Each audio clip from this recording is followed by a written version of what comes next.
암천귀로 3부 혈세 그리고 도산검림 제7화 잃어버린 기억을 찾아서 여정의 시작. 항주의 깊은 산속 심산유곡. 이곳은 인간의 손길이 닿지 않은 자연 그 자체였다. 산새들의 아름다운 울음소리가 공기를 가르며 들렸고 짙은 안개는 숲 사이를 부드럽게 감쌌다. 계곡에서 흐르는 물소리는 마치 자연의 노래처럼 마음을 어루만졌다. 하지만 이 평온한 환경 속에서도 유성문의 내면은 갈피를 잡지 못한 채 혼란에 휩싸여 있었다. 그는 산중턱에 있는 커다란 바위 위에 앉아 두 손을 무릎 위에 얹고 가부좌하고 있었다. 그의 눈은 평온하게 감겨 있었고 입술은 미세하게 떨리고 있었다. 그는 좌선에 몰두하며 내공을 끌어올리고자 했으나 그의 의지는 매번 강력한 방해를 받았다. 단전에서 시작된 진기가 천천히 몸을 순환하며 대주천을 이루는 듯했지만 뇌오열에 닿는 순간 강렬한 통증이 그를 덮쳤다. 소주천은 단전에서 축기된 기운이 임동맥을 유통하는 것이지만 대주천은 임동맥뿐만 아니라 십이정경과 기경팔맥을 전부 유통시키는 것이다. 성문의 막대한 내가 공부, 내기의 기운이 하단전에서 출발하여 회음열 쪽으로 향하기 시작하였고 여기에 인맥과 동맥을 한 바퀴 도는 과정이 그의 대주천인데 성문은 소주천을 마치고 언제나 대주천할 때마다 으악! 그는 비명을 지르며 바위 위에 쓰러졌다. 그의 손은 머리를 감싸고 온몸은 땀으로 범벅이 되었다. 성문은 원래부터 한서불침의 신체로 땀을 흘리지 않는 인물이지 않은가. 그러나 그는 통증에 의해 의식을 잃은 채 몇 시즌 동안 그대로 바위 위에 누워 있었다. 깨어났을 때 그는 천천히 눈을 떴다. 시야가 흐릿한 가운데 머리는 여전히 깨질 듯이 아팠다. 왜? 도대체 왜? 이상하게 무공을 전개할 때는 진기를 운용하는 것에 전혀 문제가 없다가 이렇게 내 기억을 회복하는 것에 큰 고통이 몰려온단 말인가. 그는 중얼거리며 땅을 주먹으로 내리쳤다. 그의 가슴 속에는 분노와 좌절이 끓어오르고 있었다. 기억을 찾기 위해 몇 날 며칠 동안 고행을 반복했지만 얻은 것은 아무것도 없었다. 매번 그의 뇌오열을 뚫으려 할 때마다 그의 과거를 막으려는 보이지 않는 장벽이 그를 가로막고 있었다. 물론 이러한 장벽은 성문에게 몇 번의 기절을 동반했고 기절할 때마다 바위에서 굴러떨어졌지만 그는 다시 바위 위로 올라갔다. 이젠 몸을 지탱하는 것조차 버거웠지만 그는 멈추지 않았다. 그는 내공을 다시 끌어올리기 위해 깊게 숨을 들이쉬었다. 그의 눈에는 깊은 좌절 속에서도 단단한 결의가 담겨 있었다. 나는 절대로 포기하지 않는다. 무엇이든 내가 누구든 간에 반드시 알아내야 한다. 그는 다시 소주천을 돌리며 내공을 운기하기 시작했다. 단전에서 시작된 진기가 임동맥을 따라 흐르며 몸 구석구석으로 퍼져나갔다. 또다시 진기가 뇌오열에 이르렀을 때 다시 한번 강력한 통증이 몰려왔다. 그의 머릿속에는 금빛을 띤 산맥과 검이 춤추는 모습이 희미하게 떠올랐다. 그러나 이 이미지들은 곧 사라졌고 그는 또다시 바위 위에서 쓰러져 버렸다. 후. 그는 잠시 숨을 고르며 두 눈을 감았다. 그는 자신의 손끝을 바라보았다. 그 손은 살수로서 수많은 생명을 앗아갔던 도구였다. 하지만 그는 느낄 수 있었다. 그 손이 지금은 살인을 거부하고 있었다는 것을. 나는 무의미한 살인자가 되고 싶지 않다. 내 손이 더 이상 피에 물드는 것을 원하지 않는단 말이다. 그는 고개를 들어 하늘을 바라보았다. 산을 가득 메운 안개 사이로 희미한 빛이 비춰왔다. 그는 자신이 이곳에서 머물며 무엇을 위해 노력하고 있는지 되물었다. 이 산에서는 답을 찾을 수 없을지도 몰라. 내가 해야 할 것은 좌선에만 몰두하는 것이 아니다. 내가 무엇을 위해 살고자 하는지, 내가 누구인지, 그 해답을 찾으러 세상 밖으로 나가야 한다. 그는 스스로 자신에게 속삭이듯 말했다. 산속의 고요함이 그의 말을 받아들인 듯 산새들이 잠시 울음을 멈췄다. 삼절도를 떠나 항주의 심산유곡에 머문 지 닷새 만에 유성문은 마침내 산을 내려가기로 결심했다. 그의 발걸음은 묵직했지만 그의 눈빛은 비장하고 확고했다. 숲을 빠져나오자 바다의 향기가 그의 폐부를 가득 채웠다. 파도 소리가 그의 귀를 간지렸고 멀리서 들려오는 어촌 사람들의 목소리가 그를 향수에 젖게 했다. 고향에 온 듯한 아늑함이 그의 귀로부터 마음에 스며들었다. 어촌 마을은 여전히 소박하고 평화로웠다. 작은 어선들이 정박해 있었고 어부들은 그물을 손질하며 대화를 나누고 있었다. 성문이 모습을 드러내자 가장 먼저 그를 알아본 것은 아린이었다. 강 스승님! 아린은 멀리서 그의 모습을 보자마자 눈물을 흘리며 달려왔다. 그녀의 두 눈은 기쁨으로 가득 차 있었고 그녀의 손은 성문의 손을 꼭 잡았다. 정말 다행이에요. 돌아오지 않을 줄 알았어요. 얼마나 걱정했는지 몰라요. 아린은 눈물을 닦으며 성문을 쳐다보았다.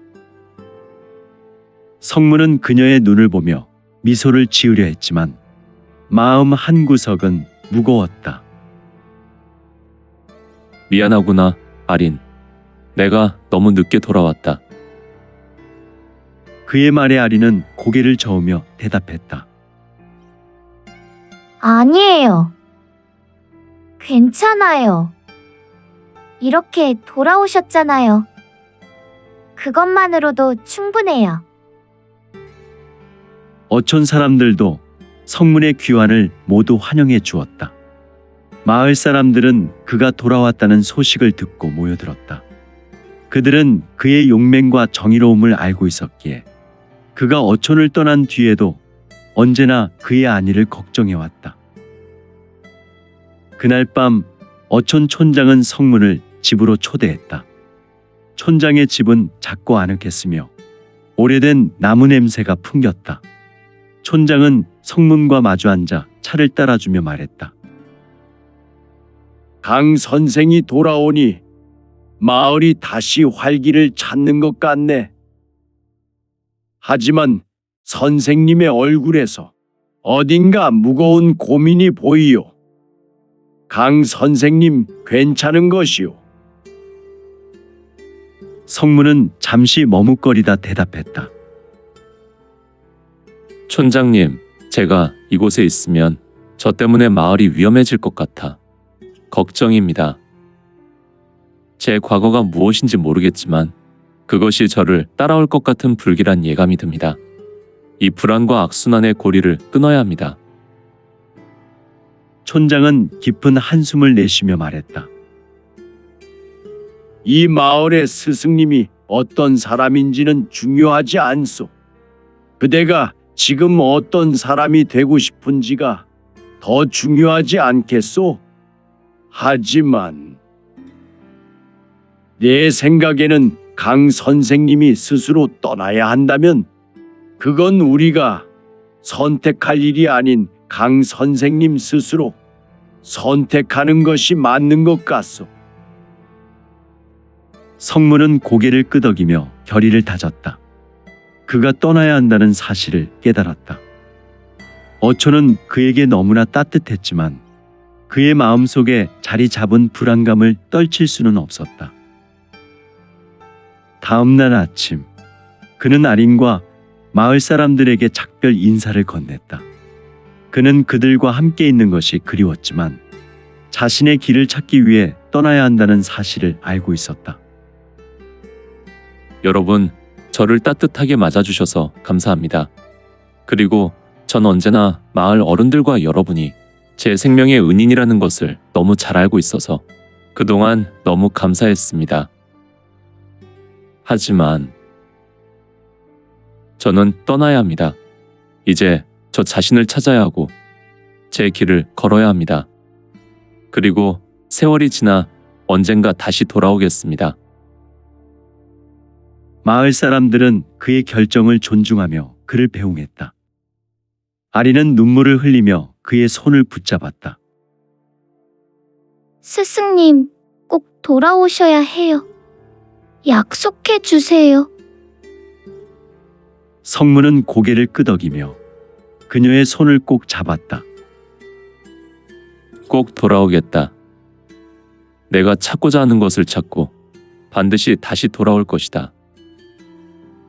그는 짐을 챙겨 마을을 떠났다. 그의 발걸음은 느리지만 확고했다.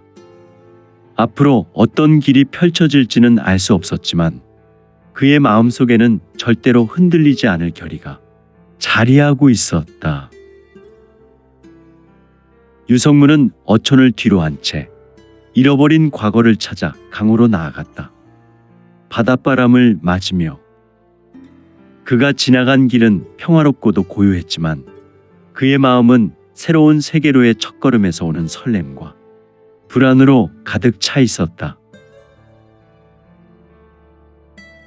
첫 번째로 도착한 곳은 항주 외곽 작은 산골 마을이었다. 마을은 한적했고 사람들은 낯선 일을 경계하지 않으면서도 그를 반겼다. 시장에서는 아이들이 뛰놀고 상인들은 활기차게 물건을 팔고 있었다. 이곳에서 그는 오랜만에 사람들 사이에 섞여 있는 평화를 느꼈다. 그러나 밤이 되자 마을은 전혀 다른 모습을 드러냈다. 사람들이 하나둘씩 집으로 돌아가고 마을 전체가 깊은 정적에 휩싸였다. 그 고요 속에서 들려오는 기이한 소리가 성문의 귀에 들어왔다. 살려줘요. 제발. 성문은 삼절도에서 살수문의 각종 살인 기회를 익히며 현재 그의 오감은 일반인의 수준과 완벽히 다른 차원의 수준이었다. 즉시 소리가 나는 방향으로 몸을 돌렸다. 그는 자신도 모르게 발걸음을 재촉하며 어두운 숲으로 들어섰다. 숲 깊은 곳에서 그에게 튀어나와 오들오들 심하게 떨었다. 그리고 이 남자는 성문을 보자마자 성문에 팔을 붙들고 본인의 공포심을 누그러뜨린 후 다급히 말했다. 제발 도와주십시오. 우리 마을 사람들이 하나둘씩 사라지고 있습니다. 그들은 매일 저주받은 숲으로 끌려가 버립니다. 성문은 남자의 말을 들으며 심장이 뛰기 시작했다. 그는 남자를 진정시키며 물었다. 이 마을에 무슨 일이 벌어지고 있습니까? 사라진 사람들이 평화로운 마을로 돌아오지 않습니까? 남자는 고개를 저으며 떨리는 목소리로 말했다. 아니요. 숲으로 들어간 사람은 아무도 돌아오지 못했습니다. 그들은 모두 숲 깊은 곳의 어둠 속으로 사라집니다. 그곳엔 그곳엔 뭔가가 있습니다. 성문은 한동안 생각에 잠겼다. 그는 살수가 아닌 정의로운 사람으로서 이 문제를 해결하고자 결심했다. 그는 남자에게 말했다. 걱정 마십시오. 제가 숲으로 들어가 확인해 보겠습니다. 당신은 안전한 곳으로 피신하시오. 그것은 너무 위험하오. 관부에 알리고. 아니요. 관부는 이곳에서 가까운 곳에 있지 않소. 항주로 가서 관부에 알린다면 몇 날 며칠이 걸릴 것이오. 지금 이 일은 신속하게 확인하고 해결해야 하오. 그래도 홀로 들어간다는 것은 나는 강호 무림의 무인이오. 이러한 일에 제격이니 걱정하지 마시오. 결국 남자는 두려움 속에서도 성문에게 희망을 걸며 고개를 끄덕였다. 그는 남자를 떠나보낸 뒤 검을 손에 쥐고 숲 깊은 곳으로 들어갔다. 숲은 낮과는 완전히 다른 모습이었다. 전체적으로 어둡고 무겁게 내려앉은 공기 속에서 이상한 울음소리와 바람이 어우러져 기이한 분위기를 자아냈다. 이곳은 마치 도깨비나 등장할 만한 음습함만이 존재하였다. 나뭇가지들이 바람에 흔들리며 내는 소리는 오싹하게 누군가의 속삭임처럼 들렸다. 성문은 숲을 조심스럽게 걸으며 내공을 끌어올렸다. 그는 살수로서의 본능을 활용해 주위의 작은 움직임까지 감지하며 나아갔다. 한참을 걷던 그는 나무 사이에 웅크리고 있는 기이한 형체를 발견했다. 그것은 한 어린아이였다. 어린아이가 여기 있을 리가 없는데. 성문은 조심스럽게 다가가 아이의 어깨를 흔들었다.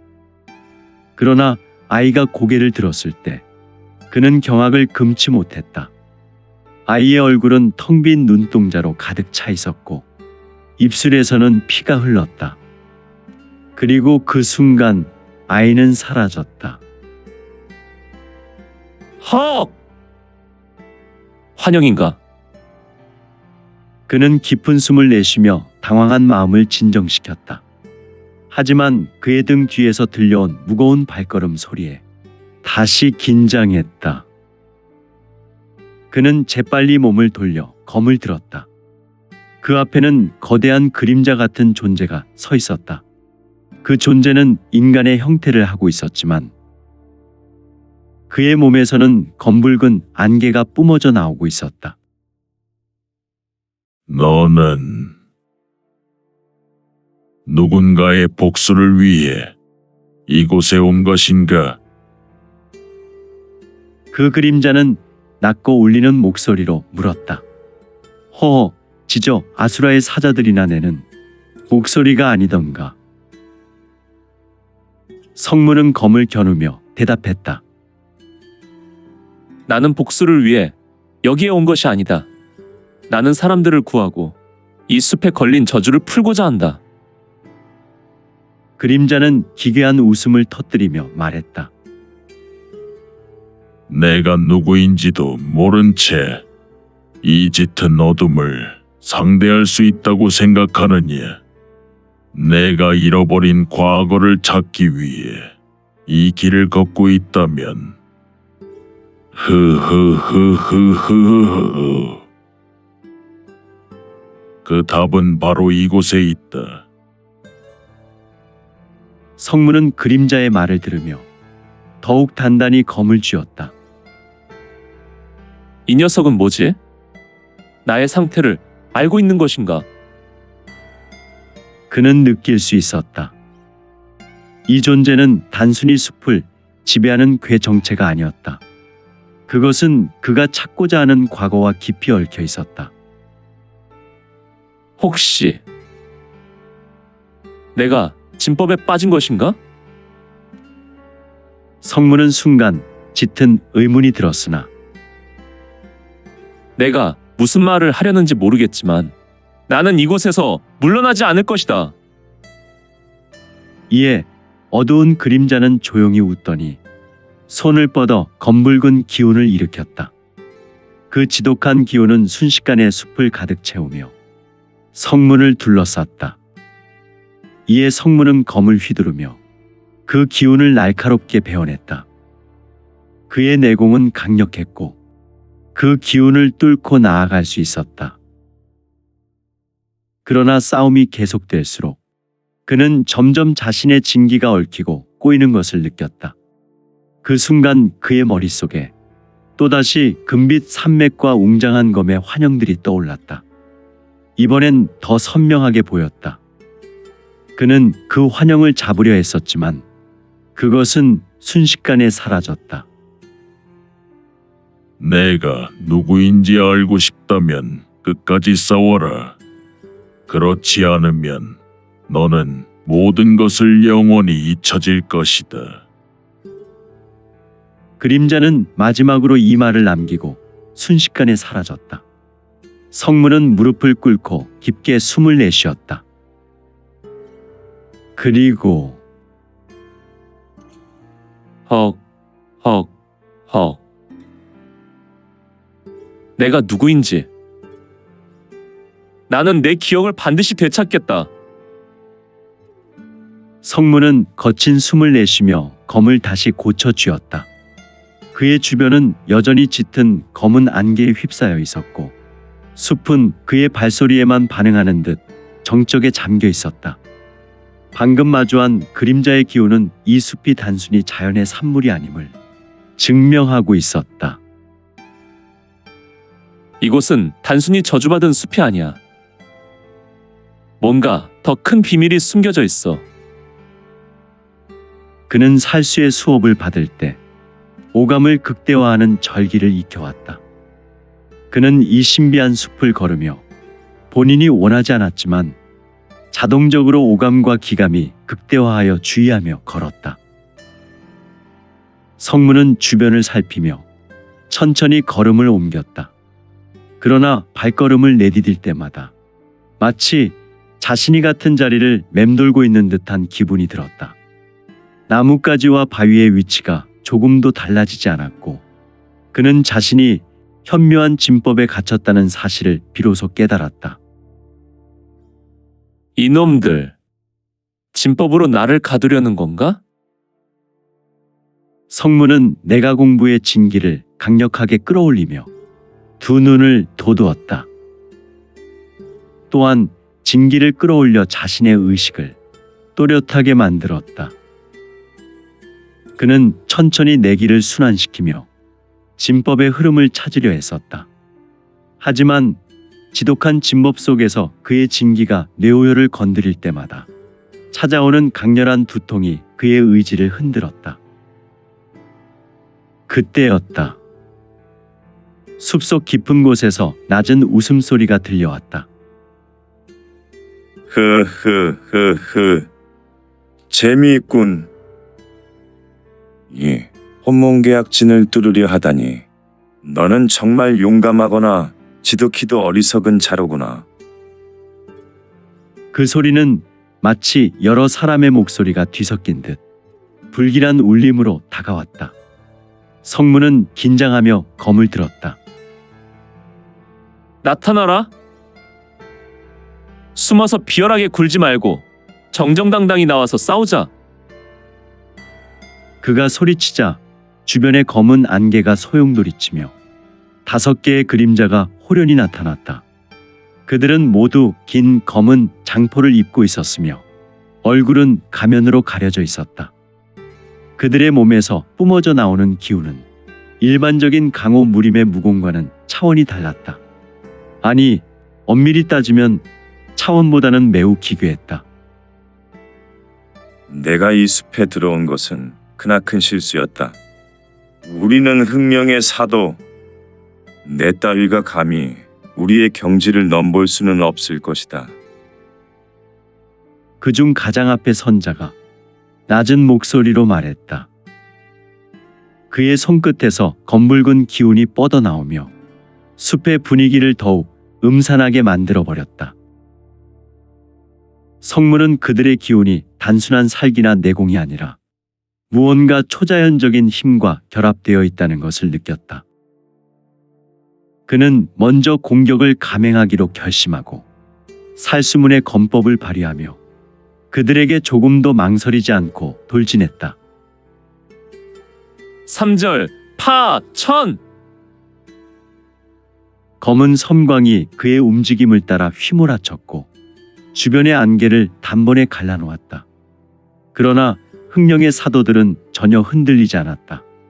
그들은 신속하게 기이한 보법을 밟으며 손끝에서 검붉은 기운을 뿜어내고 그를 순식간에 포위했다.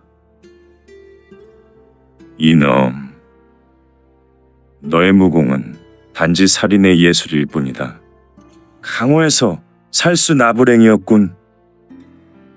그러나 우리의 힘은 생명을 흡수하고 정기를 빼앗는다. 내가 아무리 강하다 한들 그전 죽은 개마냥 이곳에서는 무력할 것이다. 그들의 말과 함께 5명의 사도는 동시에 기운을 모아 성문을 공격하기 시작했다. 검붉은 기운은 마치 살아있는 생명체처럼 성문을 감싸며 그의 내공을 잠식하려 들었다. 크! 성문은 검을 휘둘러 그들의 공격을 막아내려 했지만 그들의 기운은 단순히 물리적인 공격이 아니었다. 그것은 그의 진기를 흡수하며 그의 체력을 고갈시켰다. 그는 점점 수세에 몰리며 뒤로 물러날 수밖에 없었다. 헉! 이대로 당할 수는 없다. 성문은 내공을 끌어올리며 마지막으로 살수문의 궁극 기회를 발휘했다. 파천의 혼!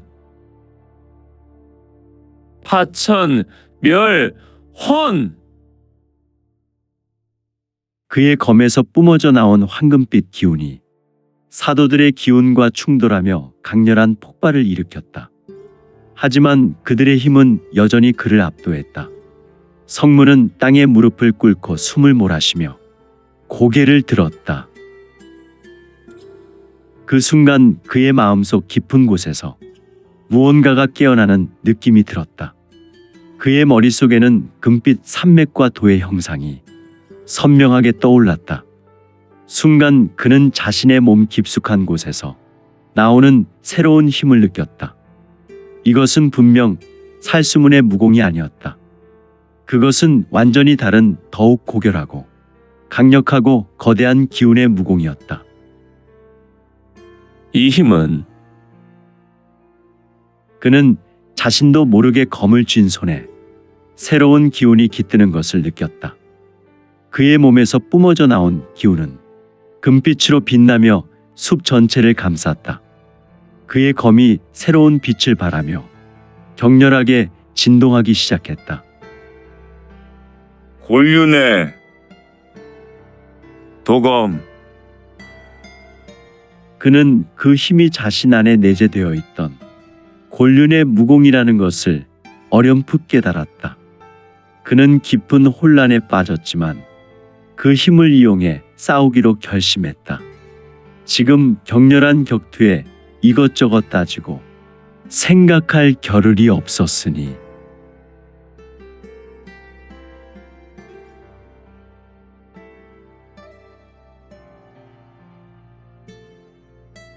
오늘 준비한 내용은 여기까지입니다. 내용이 좋으셨다면 좋아요, 구독 부탁드리고 더 많은 노력으로 보답하겠습니다. 오늘도 최고로 멋진 하루 되세요.